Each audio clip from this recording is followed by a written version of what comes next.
Magandang gabi sa inyong lahat. Ako po si Janine Barili Bongkalason, ang inyong tagapag-ulat. At ngayon, tatalakayin natin tungkol sa pagbasa. Ano nga ba ang kahulugan ng pagbasa? Ang pagbasa ay isang proseso ng pagkilala, pag-unawa at pagbibigay kahulugan sa mga simbolong nakasulat. Hindi ito simpleng pagbigkas lamang ng mga salita, kundi ito ay isang interaktibong proseso sa pagitan ng mambabasa at ng may akda. Kaya sa pagbasa, ginagamit natin ang ating isip at damdamin upang maunawaan ang mensahe ng isang akda. Ibig sabihin, habang binabasa natin, iniisip din natin kung ano ang gustong iparating ng manunulat. Halimbawa, kapag nagbabasa tayo ng isang kwento, naintindihan natin ang mga pangyayari, nadarama natin ang damdamin ng mga tauhan at natuto tayo ng aral mula rito. At dumako naman tayo sa layunin ng pagbasa.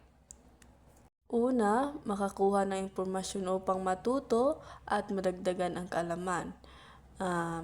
Halimbawa, pagbabasa ng aklat sa agham upang maunawaan kung paano nabubuo ang ulan. Ayun, ang halimbawa na makakuha ng impormasyon. At pangalawa, magpalipas oras. Pagbabasa ng mga kwento, nobela o tula para sa libangan. So halimbawa, pagbabasa ng nobelang Ibong Adarna tuwing bakasyon.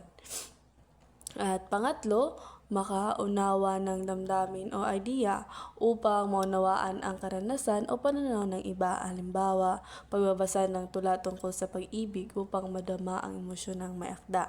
At pang-apat, makapagpahayag ng reaksyon o opinyon dahil ang pagbabasa ay nagbubunsod ng pag-iisip at pagninilay-nilay.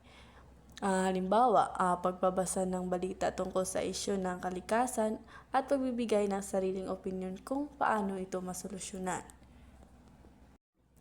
At dumako naman tayo sa mga uri ng pagbasa. So may 4 na uri ng pagbasa na ginagamit depende sa ating layunin. Una, skimming, mabilis ang pagbasa upang makuha ang kabuang idea ng teksto. Halimbawa, mabilis na pagtingin sa artikulo upang malaman kung tungkol saan ito. At pangalawa, scanning, pagbasa upang makahanap ng tiyak na impormasyon. Halimbawa, paghahanap ng pangalan sa listahan ng dumalo o petsa sa dyaryo. At pangatlo, intensive reading, masusing pagsusuri ng mga detalye sa teksto. Halimbawa, masusing pagbasa ng tula upang maunawaan ang simbolismo at tema nito. At